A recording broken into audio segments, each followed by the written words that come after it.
presença do Senhor para estar conosco aqui em oração. Senhor, nosso Deus, nosso Pai, nós te pedimos, Senhor, que Tu esteja conosco nesta noite, que Tu venha nos dar entendimento e esclarecimento sobre aquilo que vai ser pregado hoje, Pai. Que seja Tuas palavras, que seja Tua mensagem, Senhor, e não a minha. Em nome de Jesus, é o que eu te peço.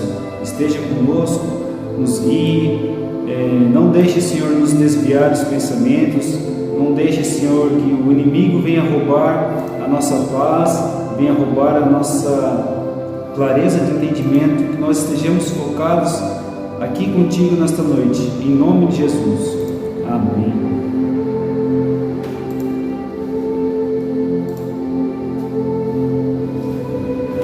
Então, irmãos, vamos dar sequência aqui no capítulo 9 de Atos dos Apóstolos, a partir do verso 20. Nós vamos ler do 20 ao 31. E logo nas sinagogas pregava Jesus que este era o Filho de Deus. Todos os que ouviam estavam atônitos e diziam: não é este o que em Jerusalém perseguia os que invocavam este nome, e para isso veio aqui, para os levar presos aos principais dos sacerdotes? Saulo, porém, se esforçava muito mais e confundia os judeus que habitavam em Damasco, provando que aquele era o Cristo. Então Barnabé, tomando-o consigo, o trouxe aos apóstolos e lhes contou como no caminho ele vira o Senhor, e este lhe falara, e como em Damasco falaram ousadamente no nome de Jesus. E andava com eles em Jerusalém, entrando e saindo, e falava ousadamente no nome de Jesus. Falava e disputava também contra os gregos, mas eles procuravam matá-lo. Sabendo, porém, os irmãos, o acompanharam até Cesareia e o enviaram a Tarso. Assim, pois as igrejas em toda a Judéia e Galileia e Samaria tinham paz, e eram edificadas, e se multiplicavam, andando no temor do Senhor e na consolação do Espírito Santo. Até aqui, irmãos. Então a gente viu que Saulo, agora, a principal vocação dele vai ser de pregador. Ele teve o seu encontro com Cristo, onde ele se converteu, e agora ele passa a pregar para os judeus e também para os gentios. Os gentios eram todos aqueles povos que não eram judeus. E Saulo, estando nas sinagogas, nas mesmas sinagogas em que ele pediu carta aos principais sacerdotes para lhe prender o povo que invocava o nome de Cristo, agora ele faz justamente o contrário. Ele vai até lá para pregar o Cristo ressuscitado. E isso confundiu os judeus, porque eles estavam esperando o Saulo o perverso, Saulo o perseguidor, e de repente aparece um Saulo que prega em nome de Jesus.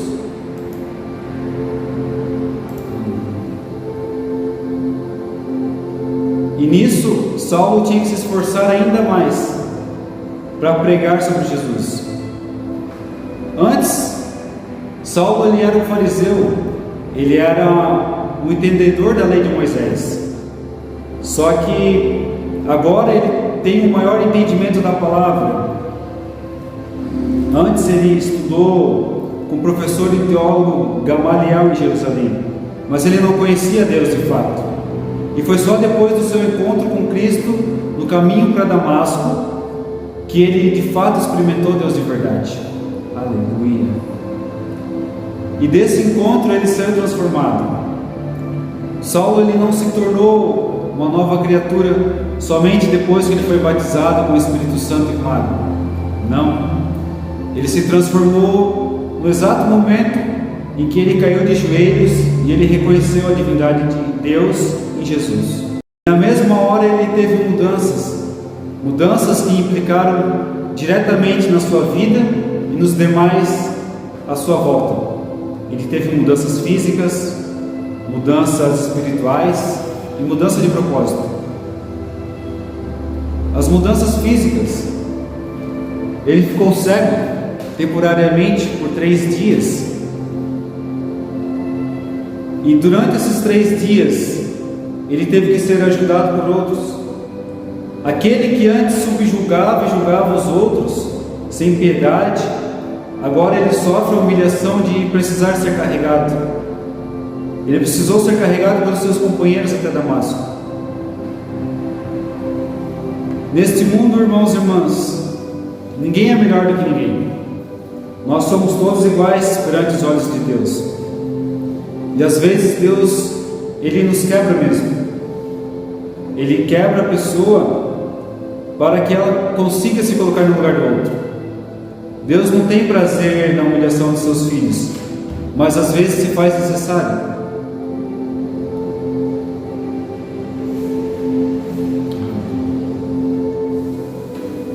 E as mudanças espirituais de Saulo, tendo reconhecido que Jesus é o Senhor, ele caiu em si, e ele vai passar 3 dias jejuando, sem beber, sem comer.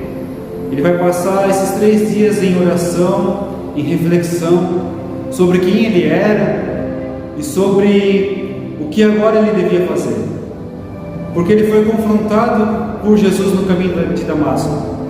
Lá em Atos 9, 4 e 5, Saulo, Saulo, por que me persegues? Duro é para ti recalcitrar contra os aguilhões. Quer dizer então que Saulo não tem mais volta, ele não tem mais saída. Ele foi escolhido pelo próprio Jesus para dar testemunho dele. E a mudança de propósito de Saulo, de perseguidor, agora ele passa a ser um pregador fervoroso. O lobo virou ovelha, aleluia, e vai fazer parte do rebanho, ensinando e dando testemunho de que viu o próprio Cristo ressuscitado.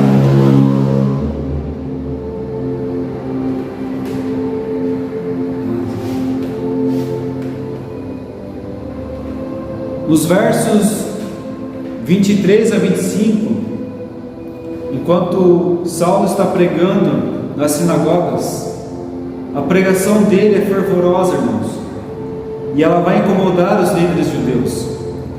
Vai incomodar tanto que eles vão tomar conselho entre si para matá-lo.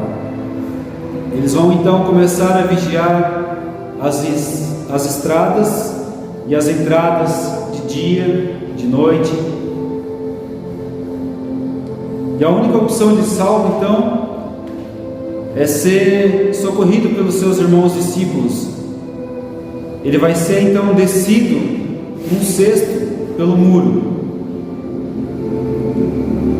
Saulo foi salvo da morte naquela ocasião. Mas primeiro por quê? Porque Deus tinha um propósito na vida dele. Segundo, porque ele estava vigilante. Ele ouviu os rumores acerca de estarem tramando a sua morte. Então, a partir do momento em que ele ficou sabendo disso, ele se tornou mais cauteloso. Ele começou a vigiar a sua saída e a sua entrada. E terceiro, porque ele estava rodeado de pessoas que professavam a mesma fé em Cristo e tinham o mesmo propósito de pregar o Evangelho verdadeiro.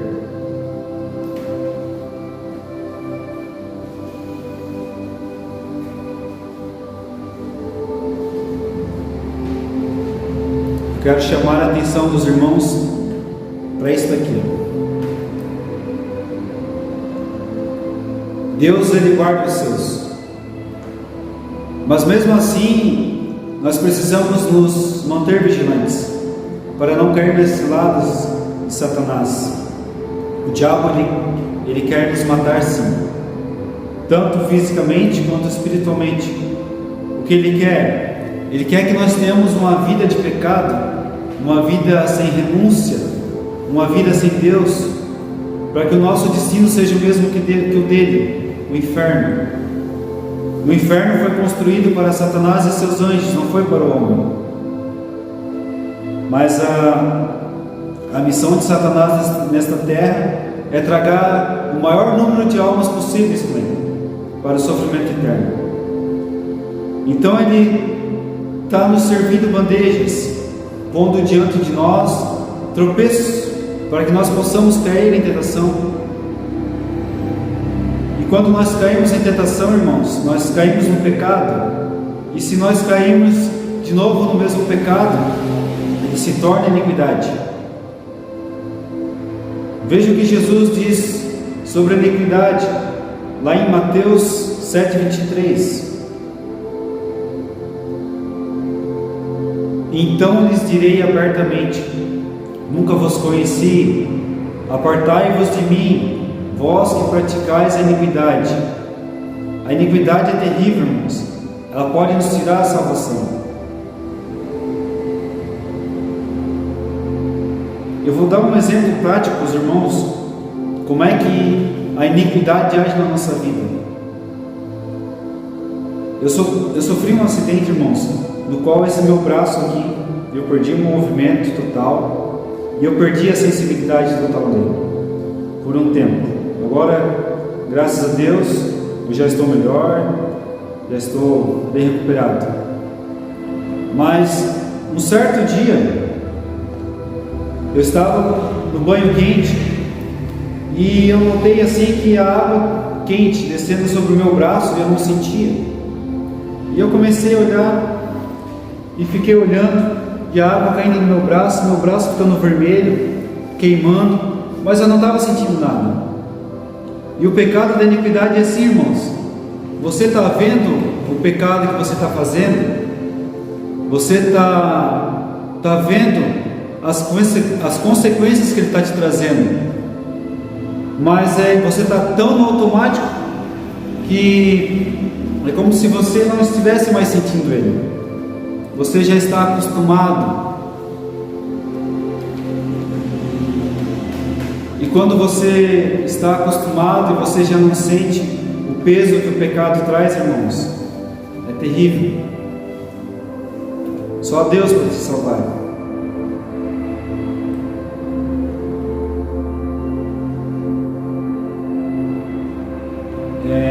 Nós temos também, irmãos, um retiro de libertação.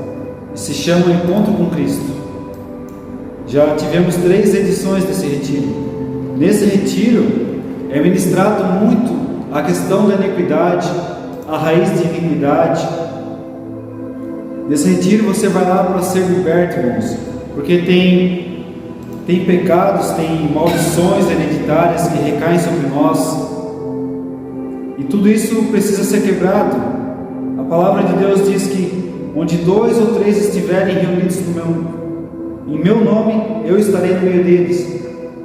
E o que vocês ligarem na terra terá sido ligado no céu, e o que desligarem na terra terá sido desligado no céu. Então, nesse retiro, irmãos, é para fazer o desligamento, para a gente estar quebrando as maldições, para estar confessando os nossos pecados, estarmos nos reconciliando com Cristo, estarmos sendo lavados e tendo as nossas vestes alvas novamente.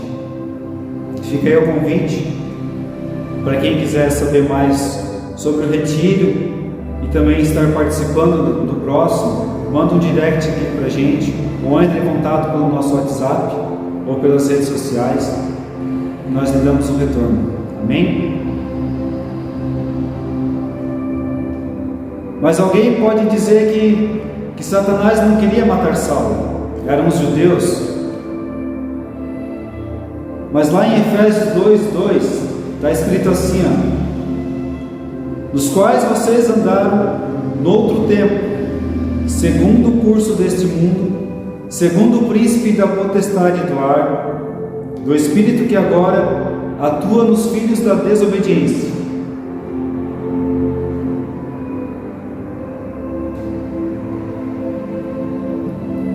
O termo segundo o príncipe da potestade, ou príncipe deste mundo, ele indica que Satanás é a maior influência sobre os ideais, sobre as opiniões, sobre metas e desejos, pontos de vista da maioria das pessoas. E a influência de Satanás abrange tantas filosofias, irmãos: educação, comércio e ideais. Os pensamentos, ideias, especulações e falsas religiões do mundo estão todas sob controle e domínio e surgiram das mentiras e enganos de Satanás. Satanás, irmãos, ele age na nossa mente desde Adão.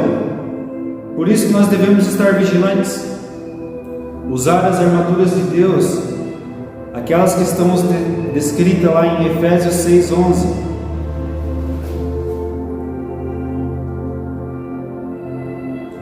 O capacete da salvação, couraça da justiça, o escudo da fé. Satanás, ele está ao nosso derredor, irmãos. Ele está ao nosso derredor. Ele não se cansa.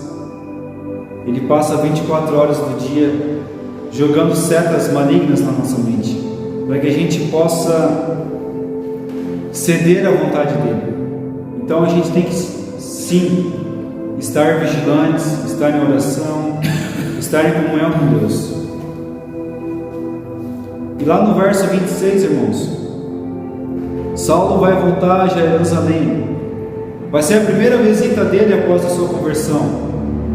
Ele vai até Jerusalém a fim de ele reunir os apóstolos de Jesus.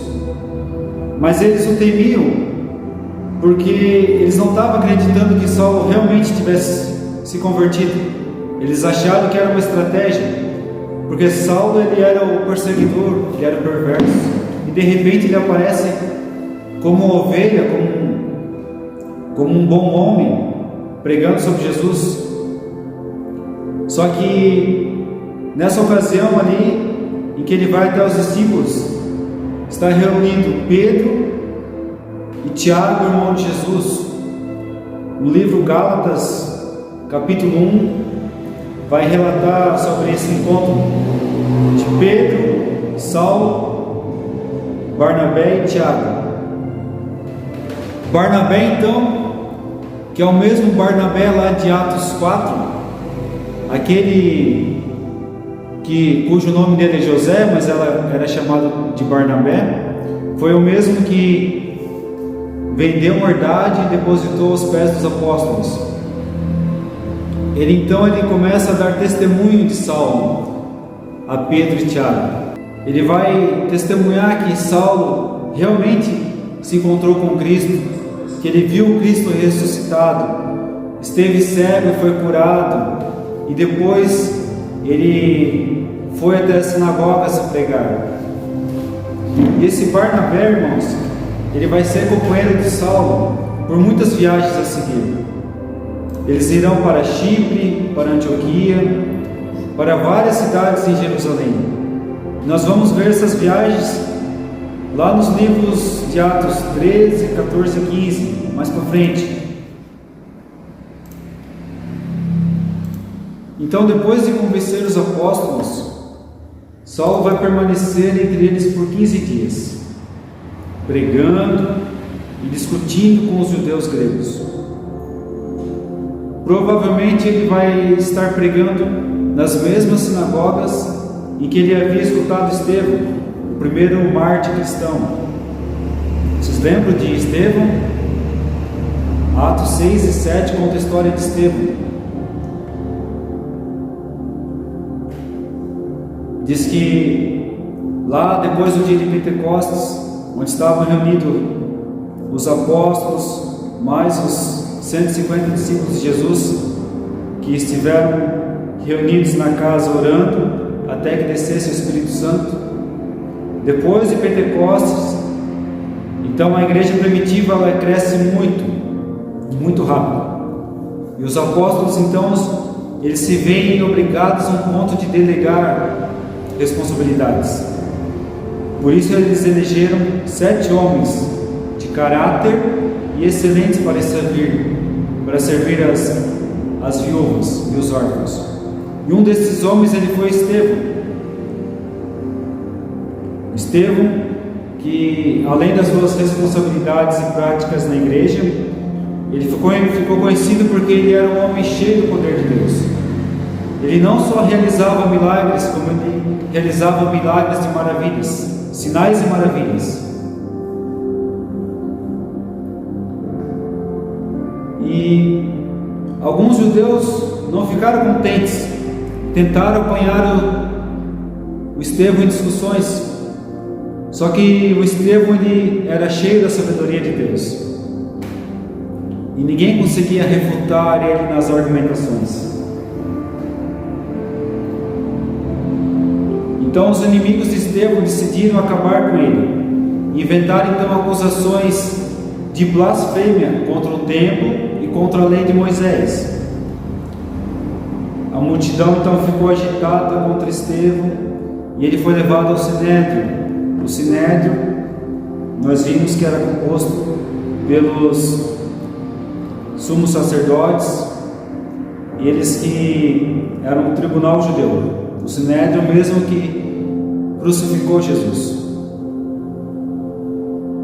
Então eles levaram o Estevão até o Sinédrio, e ele foi arrastado para fora da cidade, e ele foi morto apedrejado, irmãos. E um dos homens que testemunharam a morte de Estevão era Saulo, antes da sua conversão. Então Saulo está pregando entre os gregos, mas agora os gregos também querem matá-lo. Ou seja, o mesmo espírito que havia demonstrado contra Estevão, agora eles demonstravam contra Saulo. A mesma rejeição e fúria que levou à morte de Estevão vai recair sobre Saulo. Então, para que ele não fosse morto ali, os irmãos vão acompanhá-lo até a Cesareia, vão enviá-lo até sua casa, até Tarso. E durante esse tempo em que Saulo vai permanecer em Tarso, que do capítulo 9, nós só vamos ouvir falar de Tarso novamente lá no capítulo 11. Durante esse tempo,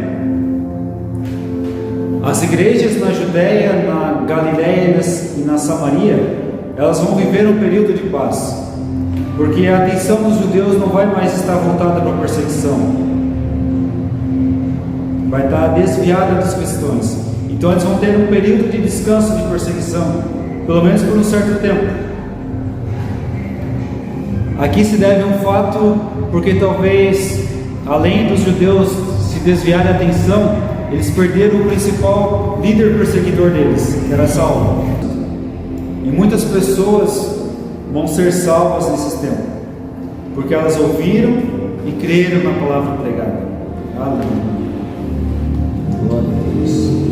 E aconteceu que, passando Pedro por toda parte, veio também aos santos que habitavam em Lida, e achou ali certo homem chamado Enéas, jazendo numa cama havia 8 anos, o qual era paralítico.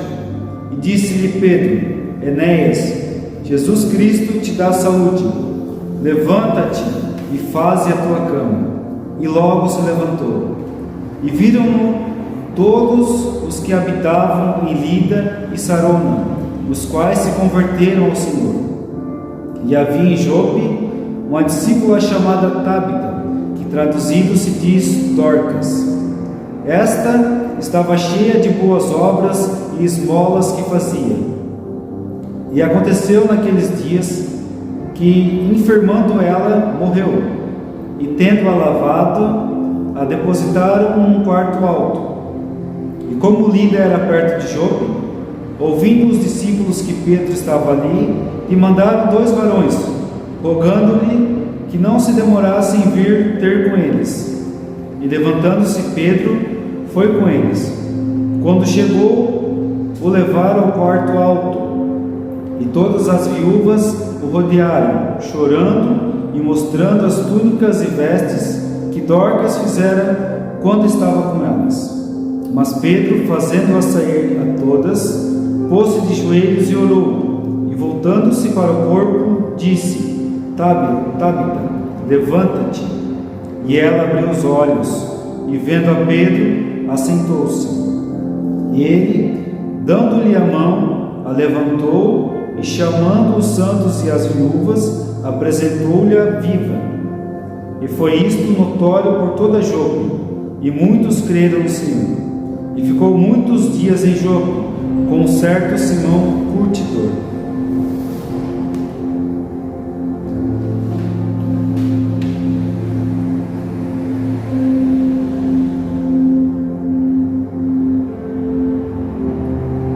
Então agora Pedro, ele está pregando em toda Jerusalém,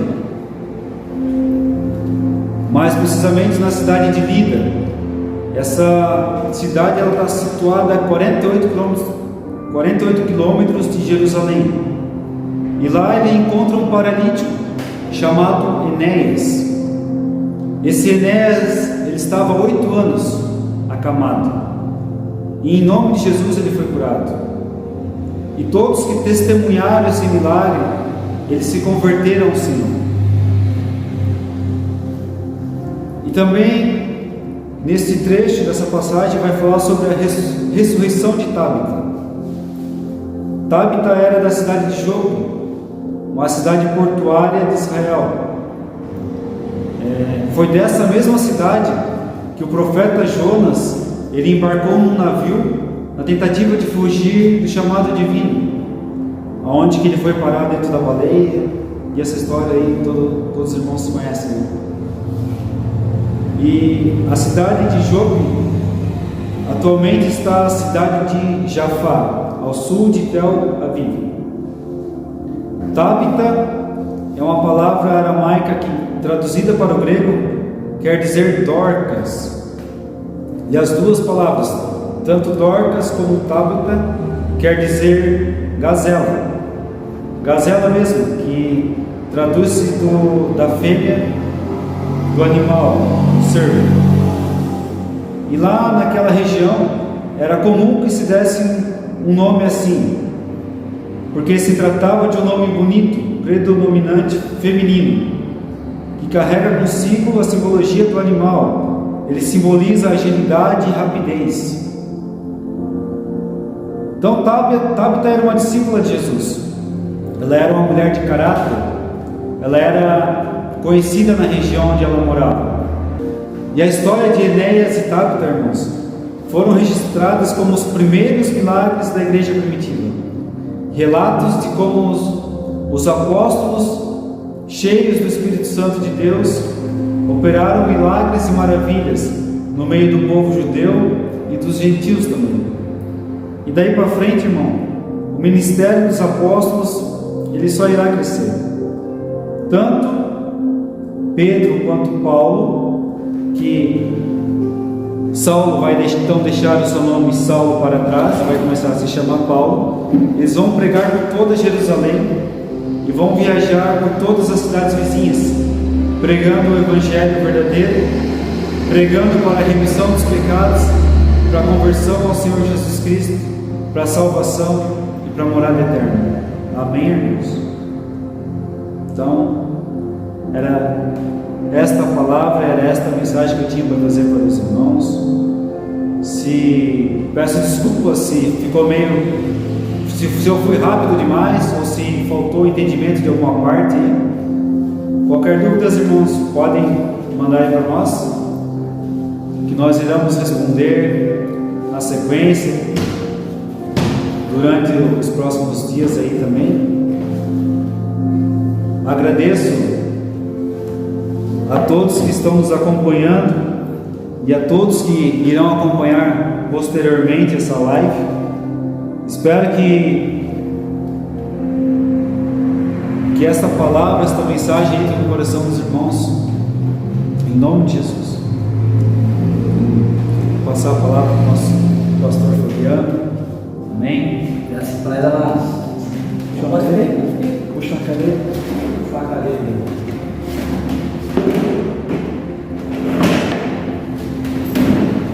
Então, você está vendo aí, tá bom? Logo a gente vai estar editando e colocando na íntegra, cortar as partes que ficou fora, né? A gente vai estar colocando na íntegra aí esse estudo no canal ali da EAREC, e você vai estar contemplando ele certinho, sem corte, sem travamento. A gente quer agradecer os irmãos mais uma vez. Queridos, toda quarta-feira, como o Diácono Josimar falou no início, toda quarta-feira nós estaremos aqui online a partir das 20 horas, tá? A partir das 20 horas, trazendo o momento da mesa, porque a maioria congrega longe aqui perto da igreja, né? Muitos têm carro, então para economizar um pouco, a gente decidiu fazer online e você assiste aí da sua casa e depois fica gravado e você assiste.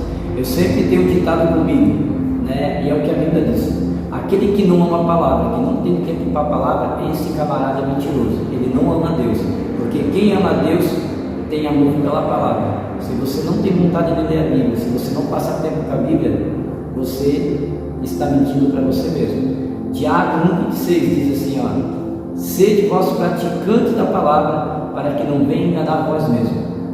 Amém? Vamos orar? Já que isso marcou, ora, despede um pouco para nós. Senhor Deus Pai, nós agradecemos, Senhor, por esta noite, por estar aqui presente com nós, Senhor. Obrigado, Senhor, por esta mensagem, por esta palavra. Senhor, que Tu venha guardar a todos que estão em casa, a todos que estão no caminho para as suas casas também. Nos leve em segurança, Senhor. Nos dê uma boa semana a cada um. Abençoe cada lar, abençoe cada irmão, cada irmã. Prospere cada um, Senhor, e nos dê cada vez mais entendimento e sede da Tua palavra. Em nome de Jesus. Amém. Amém. Fique com Deus. Amém.